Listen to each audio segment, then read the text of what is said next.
Hello, I'm Judy Stiles. Thank you for joining us this week on Newsmakers. Well, the school year is well underway throughout the area. Today we have an opportunity to visit with the Joplin Schools Superintendent, Dr. Norm Ritter. Thank you for being here today. I'm glad to be here. And welcome to the Joplin community. It's the first chance to visit with you. Thank you. Thank Appreciate you. it. It's a great community. Everybody kind of looks at the start of the school year with a lot of anticipation every year. What are your feelings now that you're a few weeks into the school year and Joplin's well underway as well? We really had a very good start. Good weather, good people working the system. We've got an awful lot of work to do as a system, and I'm finding that there's some really what I call re-entrenching of a nurturing type of environment that needs to happen, and I think we've had a very good start to do that. And I really think we need to really be very focused on our teachers and how we could support them better. So.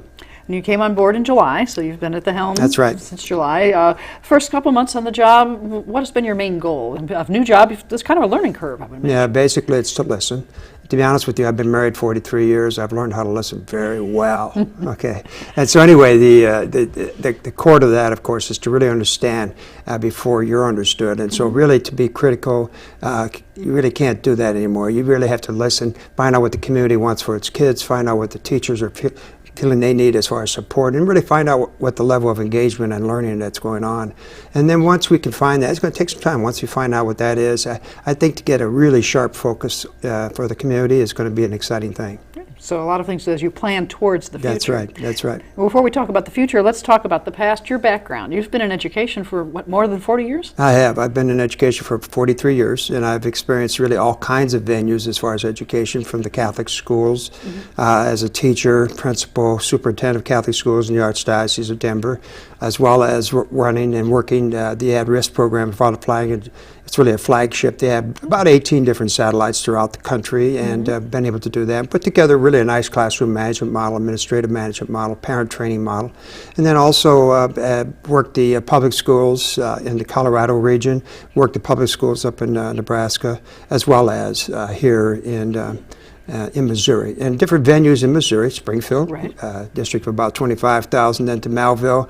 Just worked there a year to kind of help them along and they have about 12,000, and then here in Joplin. So it's probably the smallest community I've worked in probably 20, 25 years. Now you've had a variety of experience from teaching to administration. So what are your feelings about being able to see both ends of the scope of education that way? Well, to be honest with you, I've worked outside of that as well. I've made Russell Stover's candies. I've made fiberglass pipes. I've worked the meat packing, and to be honest, I can't eat any Russell Stover's candy anymore. By the way, that's how I caught my wife. But because I take the chocolate to her mother, on the farm, and then she'd disappear, and I'd have her daughter. But anyway, but I've worked all those systems, and really what's really interesting, the takeaway as far as education is concerned, a key component there is really to understand the people you're serving, and I found that to be true in any kind of business that you're in. So really, understanding business helps you understand education. It really does, and I'm an examiner. I'm a high-performance, high-quality examiner. I sit on the Missouri Quality Award Board, and not active here lately, but still been very, very active in going into hospitals, major corporations, churches, universities, schools, and have found what really works. And really what works is really kind of some very simple things that need to be in place. And when you have those things in place, kind of like making a cake. When everything's in place and all the ingredients are in place, the temperature's just right, you're going to have a beautiful cake. But if it's not there, it's one of the worst things you've ever eaten. And that's really what happened in public education. Public education across America, no doubt in my mind, has been really become a victim and has become very dysfunctional because it's really controlled by the federal government, the state government, really where it needs to be, really very local. And really the local community needs to be, that we need to understand what they want, have the voice there, and then it gets pretty exciting. So looking at the local needs of the community, and I guess there is no one style fits all then. Not really. There has to be a lot of flexibility, but there are some key components that are needing to be in place. You need to have a strategic focus that's really sharp and that can be measurable, and it's something that has to be adjustable based on what the community wants. Then you need to basically have some very humble leadership that is always listening. You can't have anybody coming in to try to control or to basically think they have the answers. They don't. The community has its answers. You just have to help lead that through vision, etc. And then you need to have a feedback cycle that's constantly driving all the time. And really, when you have the triad really running well, it's amazing how the feedback, when you really are listening as a teacher, as a superintendent, as a principal, as a parent, when you're listening to your kids and really listening well and in a very authentic way, it's exciting because then the kids start owning their work, the kids start owning their future, the kids start innovating, they start taking risks and things like that, and it gets pretty exciting. And you use the word community a lot, and schools are obviously a major part of any community, and sometimes they set the tone for how that community is. To be honest with you, a community that is focused on its kids' its future is going to be extremely bright. All right, a community that's focused on its taxpayers and its seniors will die with them. And so the real critical piece here is to be able to pay attention and tune into your children. And the children have a lot to say. I have different forums that I use to help be informed throughout the system. I use teacher forums, parent forums, frequent voter type forums, as well as student forums. And the most information that I get that's really authentic and truthful are the kids. Do you find that sometimes kids are surprised that you're asking me? A little bit. Every year, a little less, but still, I guarantee you they're shocked by it. But also, you've got to ask the questions that are non-intimidating, that are basically trying to get to their soul, what really is in that heart of that student. When you get to the heart of the student, wow, watch those eyes. Those eyes just light up, and it's amazing what they come up with. And so really, it's nice to be able to go into any kind of decision-making that's in the district or in a business or anywhere else, and to be able to say that you've talked to your students, you've talked to your customers, and this is what they're telling us. And so it really works well. Because ultimately the students are the ones that are going to be graduating and coming back to serve the community. That's exactly right. But really what's kind of interesting is the students are really the life and blood of that home. And so when they come home from school, they're the ones that are really providing the vibrancy, because the parents are exhausted. Okay, and they really are providing the vibrancy. Really the goal of a good system, and a good school system, at the end of the school day, the teachers should be vibrant. And the kids should be exhausted. And so we're starting to see a little bit of that, and that's really what needs to happen. So a different atmosphere, perhaps, in some schools. That's right. The schools should be really, really engaged, high energy. You can't put it down. We have a program that we started in Springfield, and it's a WOOF program. Johnny Morris, who's the owner and CEO of Bass Pro, built a $4 million classroom setting for us. And so basically we put in fourth graders, and we had tons of parents and kids want to get into that, but so we have to use a lottery. So Missouri State did the lottery, and ultimately we have 26 girls, 26 boys, and picked through lottery out of about 500, okay? And they eventually, they spend their whole time that year there. What's interesting is their reading level and everything just goes way up, and mainly because they're highly engaged in it. They're out in conservation, they're looking at insects, they're looking at water, they're shooting bows and arrows, they're shooting guns, they're doing all that kind of stuff to really understand nature. So they're going home at nights, and they have to turn off their computers because they're doing the research. And then over the holidays, they can't stay away. They're actually going out to the rivers and doing all that research. That's the ideal, and that's what should be happening in our classrooms. So students having a love of learning, it Oh sounds my, yeah. But really they can't do that unless they are passionate and they really are in the middle of critical thinking. So I found 4 skills that need to be in place for really high engagement. That's communication, critical thinking, creativity, and communication. What did I say? Communication. Communication was the first one, yeah. Yeah, I can't think of what the 4th one is. But anyway, there's 4 basic skills that the students need to have to be successful. So in a way, for many people, that's maybe changing the model of education where it's a teacher talking and groups passively sitting there listening. That's right. That doesn't work anymore. Well, it never did, to be honest with you. Right. Nobody liked those classroom lectures when they were young. Socrates really had it down pat. He really did, even though he had to take hemlock. But anyway, the bottom line is the best classroom is a classroom where the learning is driven by the people that are learning. And it sounds like the hands-on experience in the classroom as well is important from what you've described in that program. That's right. And really the best classroom is no classroom at all. The best classroom is to be in an environment that really enhances that type of learning, and that's what I was talking about with the conservation and the WOOF program. Really the WOOF program, the classroom, I've never seen anything like it. They actually have the footprints of the animals in the concrete. They actually have the different type of animals all around them. They actually have the ceiling is very much like the outdoors. It's just a phenomenal situation. They even have a multi-million-dollar aquarium that's part of that. So the whole environment in which they're learning models right. That's right. And so we did in Springfield put a 8th grade classrooms in a hospital. And so they're there all year, and they're basically experiencing all the different facets of a hospital and healthcare, from the business, the custodial, the maintenance, surgery, bedside manners, all that kind of stuff. And it's much better. And again, the rigor there is very high. Well, we hear about education going through trends, and somebody says, this is the way to do it now, or, years ago when I was in school, that was the way to do it, and so forth. Technology is an example of, the last 5, 10, 15 years, everybody says, you've got to use heavy technology to learn. And kids won't do anything but learn on the computers. Have you seen a lot of those trends come and go throughout your career? I have. To be honest with you, technology is a tool. The human person is the best tool for learning. I'm sorry. And really, I think now what we're going to have to do with kids is we're going to have to teach them eye contact. Because I've seen kids actually text each other next to each other. That's crazy. But anyway, they're going like this, and they don't even, I wonder if they know what their friends look like, And so I'm beginning to think that we're going to have to go through some major, because the personal learning is really where it's at, and it starts way at the beginning of man, and it goes to the modern day. And the real love that people have in marriage or in relationships is really concrete and core to who they are, as opposed to technology. And when you ultimately have those children graduate and they go on to careers, do you find employers are looking for those type of people skills? Well, to be honest with you, employers are not necessarily looking for people who graduate. They're looking for people who are college and career ready. College and career ready is people skills, the 4 skills I was talking about, but also it's high rigor. To have a 24 in your ACT, you're going to need that to be an auto mechanic. If you don't have a 24 in your ACT, you need a lot of remediation. In fact, a lot of people who score low on the ACT need remediation when they go to college, and they don't make it out of college.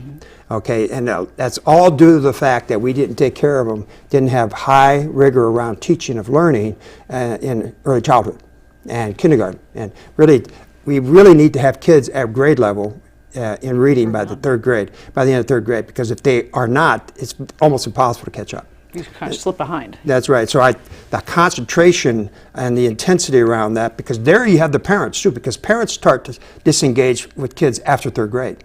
And so really you have the intensity of the parents, so everybody is showing and it's all about relationships, is showing the intensity that needs to happen there to get kids to grade level. And most of the time we're finding is it's a conversation between 2 adults with the child there that gives them their vocabulary, gives them their intensity for learning, and really helps them with their level of reading. Now, you mentioned early childhood, and we've heard the school district talking about looking at early childhood center for youngsters. And we feel that this is, to get them started early, is a community-wide concern. That's right, and I really think, I think it's a start, and it's going to be special ed and other students as far as early childhood, lower, economic. But I do think once we put the intensity, I won't be here for that, but once we put the intensity into getting kids to reading level by 3rd grade, we're going to need another early childhood center. That it's going to grow throughout the community. I'm planting that seed right now. Right. Okay. So having the children prepared, as we say, for kindergarten, when they walk in that door for the real learning, they have to be ready to go. Kindergarten readiness, the gap there is, we're finding is the same gap we have at 3rd grade. And there's been studies to show that the kids that are behind, that gap in 3rd grade is, and you study that across the state, that's your percentage of the population that's going to end up serving some kind of jail time. So it's really kind of interesting how those percentages are almost identical. So really the consequences on society. And that's right. That's right. Now we've seen a lot of emphasis on evaluation of students with things like the MAP tests or assessment type testing. That every year the numbers come out, they turn around, they ask the school district, how do you feel about how you performed? What about that aspect of education, trying to evaluate how effective are you? Well, I think I don't have a problem with that, to be honest with you, but I hate the state telling us that. What do they know? And also the federal government, what do they know? To be honest with you, really the local community needs to be the ones that are holding us accountable, all right? And that's where that plan needs to have strong accountability inside of that thinking. And so really what you're doing is, when you identify reading level at 3rd grade, the MAP doesn't do that for us. The MAP just says, if they're proficient, advanced, it doesn't tell us whether they're at the level or not. Right. And so we are putting, and we're looking at defining what that means. They'll perform very well on the MAP test, to be honest with you, because really the MAP and the state testing is just a summative kind of check on an annual. We need to do more formative, and the kids want more formative. The kids are real quick to want to know how they did on their test. I took a test today. Do you have it graded yet? That's right. That's right. And what's interesting is when we have the adults taking these tests, they get beat red and they realize they're not doing so well. because really the rigor in the expectations around these kids today compared to 20 years ago is much, much higher. Right. And to be honest, it's healthy as long as the kids are learning and engaged with it. But if it becomes a tool or a means to say we're number one in education across the world, that doesn't do any good, because basically you're creating victims instead of future learners. And so that's a real concern of mine. Looking at the results. That's what right. You have. Now, I know you brought a chart with you. I think we'll be able to show it here in a moment on one of the cameras. It kind of explains, we're talking about, you're going through this process. That's right. And you have a plan in place, and I don't know which camera can get that for us, but we can show the chart that we have. Talk a little about this process you are undertaking. You are here, I guess I could say, on a limited term. The school district has hired you to help accomplish some goals. Yeah, what we're doing, first of all, I'm doing an analysis of leadership, and basically I'm going to really complete that here pretty shortly, and it's going to be basically showing strengths, opportunities for improvement, and a major challenge that we have in leadership. The main focus of that leadership is their ability to listen and to be able to provide leadership as far as vision is concerned. So that's going to be the piece, okay? Then the other part of the triad is going to be the strategic focus, okay, and the strategic plan. And we really need to get all the data from the community, from the teachers, from the parents, and from the students to figure out where they're at and what they want. And we also need to take student performance, staff performance, and we need all the financial data. We need all that data to come together so that eventually we can inform the strategic plan and get it really focused. 1 page is what the plan is going to be. 1 page. Okay. So and so what'll be on it is student preparation, probably. That's it. And then indicator will be percentage of kids at reading level by the end of 3rd grade, a percentage of kids ready for 6th grade readiness going into middle school. Right, the different phases of the 9th grade readiness going into high school, those types of things, and then percentage, and those are your indicators. And then there's going to be some other indicators, graduation rate, et cetera, kids going on to college, those are all part of the indicators. And then there needs to be an action plan. What kind of action plan? And the action plan needs to have flexibility in it too, and it needs to be a 5 to 10 year action plan. So that eventually the board can be strategic in its decision making as opposed to random acts and responding to key individuals or certain individuals in the community, or not knowing exactly where to go, because the current approach in public education doesn't focus on data at all. It's just basically focusing on what the administration brings to them. And that's really not good. The board needs to drive the system through a strategic plan. So it's a driving triad. So the feedback is constantly coming from the community, from the students, from the teachers, and we're doing that on an annual basis to make sure that we're on track as far as what they want, and then that shapes our strategic plan, and the leadership must manage that. And then below that is all the work. Okay? So that's really how that all works. Ties that together. So you're really looking at community, you're looking at teamwork, those key words that we hear in a lot of situations, but in this aspect, the community has a say in what they want to have. To be honest with you, if I'm at Russell Stover's, and I'm not quite sure what the person out there wants as far as this caramel chocolate, doesn't that taste good, sound good, but if it isn't quite right, they're not going to buy it. Right. Well, the same thing needs to happen. If we don't do exactly what the community wants for its children, okay, it's not right, they won't buy it.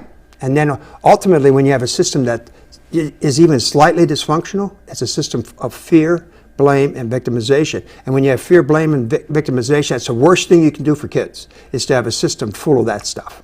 Okay, it needs to be a system free of that. And the best way to assure that is to have a high-performing triad that's constantly improving and feeding on what the community wants for its kids. So it's a continuing, like you say, the process. Continuous improvement. And continuous improvement, looking along those lines. Timetable for this? Yeah, well, basically, October 1st, I'm going to give an analysis to the board as an examiner where the district's at as far as leadership, where the district's at as far as strategic planning, and where the district is as far as customer focus. Okay?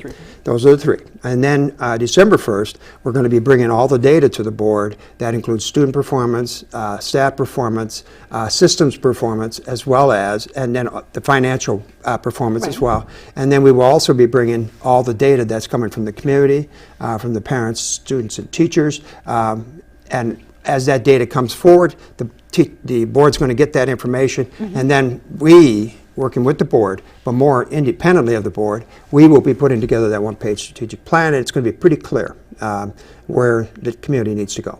So for people who are watching who are part of the community, many of them will be asked for their input. Oh yes, everybody will have an opportunity for input, but we're going to be using human-centered design, and we're going to be just randomly taking parents, for instance, just take a list, randomly go through, go into their homes and have a conversation about what's going on in the home as far as education is concerned, and then also their attitude or their feelings towards education and their school. And so that really gives us a better research result than any kind of survey. And so we would do that to kind of shape the language around focus groups, and then the focus groups would sharpen the language for questionnaires. Then ultimately the community would have, through the web page, through the Globe, through everything else, to be able to give us all the feedback. And when you say community, we're talking about people who may not have ties to the school with children or grandchildren. There's a lot of constituents in the community that it's been years since they had a child in school. Everybody, the community is anybody that's paying taxes. And, you know, so that means everybody that's alive. Right. And for instance, when I've done this before, we've had people respond to surveys who are 101 years old to the youngest being 19. And that's a frequent voter number. Right. And then the average age, by the way, in Melville was 66. In Springfield, it was 67 for a frequent voter. I'm curious to find out what Joplin's is. Where Joplin stands in Yeah. that. And you've implemented this program in Melville and those other communities. And That's right. Then when you leave, It's not a program. It's a system. System, I should say, Yeah. right? And leaving them then with that opportunity to continue following that system and seeing it continue to change. And it takes a certain leadership. So they'll recruit a certain superintendent that's going to have to be very humble, is going to listen very well, and is going to do what the community wants. And really, the board needs to be the type of board that's not going to have an agenda. The board's only agenda is their plan, and then they need to find someone that can lead that plan. So that first step is the school board. You have then the school administration, people working together for this. Yeah, and it's really, to be honest with you, the kids are in charge of their system. They really are. Where they want to take the school district. That's exact. Well, where they want to take themselves, it's really going to take us. Yes. Right. Schools always face challenges. You mentioned budget earlier. You know, the finances helping support the school district. You have programs. You have to be able to afford to do those for the community. Well, to be honest with you, the real issue in high-performing systems, you find the waste first. When you find the waste, then you basically are prioritizing as you're finding waste. Then eventually, after the waste, you know, you're never ever going to clean it completely of the waste, because you're always going to have human error. And you need risk and you need human error, so you can call that waste. But either way, no matter how you look at it, that all needs to be cleaned up. And then eventually, if you need more resources, the community's going to give it to you. They will, because we're doing what they asked us to do. I have yet to see that fail. It has never failed. As far as, you know, what I've done from Colorado Springs to Springfield to Melville, it has never failed. And the community then, John Q. Public needs to feel positive about the school district in order to support it, as you say, through, if it's increased taxes or supporting the programs that are being developed. They don't have to feel positive at all. They could vote against it or whatever, but they need to accept the fact that the community is speaking, and they're part of that voice. They are not the only voice. That's the key. The key aspect. Well, communication with the community. That's one aspect of the schools. You know, if you have a child in school, you get the newsletters. You may look at the website. You have a website. I know we can probably put that up and show people. It's open communication. A big aspect. Transparency is. They need to know where every dollar is going, and they need to know everything possible. Now, part of our research is going to be finding out how parents communicate. And I'm always surprised. So, for instance, at Melville, the key communicator there was Facebook. The social media. Yeah, Facebook, not Twitter. Okay, not text. It was Facebook. Now in Springfield, it was Twitter, Facebook, a little bit of newsletter. Okay, but it was more, and really KY3 was part of that. But the parents was mainly Facebook and Twitter. So every one of them is unique. So I'm kind of anxious to see what they're going to say here. Yeah, how Joplin stands in that picture. Yeah, I think the Globe is. I think I'm watching. Okay, and the different. It's a younger people reading the Globe, which is good to see. So Joplin may have its own unique aspect of how right. parents and people communicate That's and correct. tie that together. That's correct.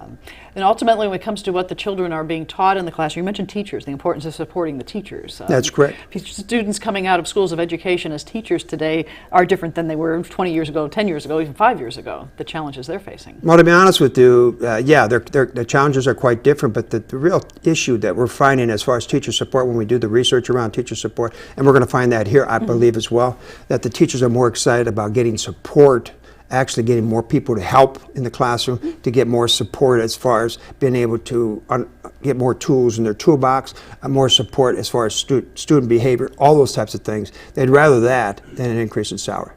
I have found that over and over, and that always surprised me. And it surprises the community as well. What's kind of interesting is when you get teacher performance, you get good teacher support, the community comes out and supports them with salary as well. It's pretty kind of neat. So for the future, recruiting those teachers who have those types of aspirations that want to truly serve the students they're working with. If we're a high-performing system, and it takes about 5 years, when we're a high-performing system, Joplin will be the place for a teacher to be. But if they don't stay the course, we will be the last place they want to consider as far as employment is concerned, because it doesn't have that culture of getting better. Whereas right now, that's our goal. We want to build a culture of getting better, and this is the place to be. And this is where you're going to live the rest of your life as a teacher, and we want you to do that because you're talented and you're going to be the best that we can help you be. Not that we will do it for you, you're going to do it.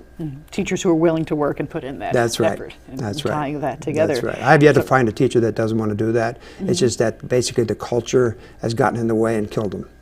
So those roadblocks, those obstacles, that frustrations that come along. The system kills them. Absolutely kills them. And we have that now in Joplin a little bit. So they need to find new ways to approach that for Joplin. That's right. So you mentioned a few of the challenges for Joplin. As you've been here in a few months, what do you see as some of the points of pride in the community when you've been talking to people? This community's got a work ethic second to none. And that's why I believe you give them a target, they're going to get there. And I really think that I have yet to find a child that doesn't have a clear target that doesn't get there, as long as they can see how it's going to help them get better. When I was at Boys Town, Father Flanagan always had a saying that there wasn't a boy that he didn't like, he just didn't like their behavior. Okay. To be honest with you, I think every single child, really has to have that opportunity. And I really think in Joplin, the work ethic, the resilience, the way they responded to the tornado tells me they're very resilient. The way people responded to Katrina and Sandy Hook, no, they were waiting for the government. Here, they just rolled up their sleeves and went to work. I think the same thing will happen. You give this community what they want, give them the goal, give them the focus, the energy will be high and it'll take off. So I see resilience, work ethic. I also see what I think is really exciting right now, and it's due to God's act. The facilities are really very. The new facilities. Oh my gosh, I've never seen facilities like this, except for the WOOF program. But other than that, very good facilities. So the facilities are part of the puzzle. Then you have the quality of the education, the teachers all playing a role. That you could have the nicest building in town, but you still have to have that system to make people succeed in those buildings. And everybody's. It's just the system needs to support teachers better than they do right now. Well, if someone has questions for you, or they'd like to, find out more about your plans, what's the best way to reach you? What do they need to do for, community members, John Q. Public, who's watching? Business cards? Basically, those cards have my contact information. You can go to the website. It has my cell phone. On the back side, you'll see that I'm a smart husband because my wife's name is first. And really, it has our personal contact information as well. Please don't come and knock on my door. But either way, I've done this for at least 25 years. It's very transparent, and I encourage anybody to have a conversation. I am in the community having conversations right now. So continue to ask questions, come see you and find out what's happening and looking toward the future. I appreciate you taking the time today, and as we say, start of a new year, but providing people not only the start of the new year feeling, but looking down the road for Joplin schools and the culture and how things will be leading in the future. It's going to be an exciting place in the future, I guarantee you. Just stay tuned. Well, Dr. Ritter, thank you very much for being here today. Thank you. Thank you for having me. You're welcome. And I'd like to thank you for joining us this week on Newsmakers. I'm Judy Stiles. Hope you can join me again next week at the same time on this station. We'll see you then.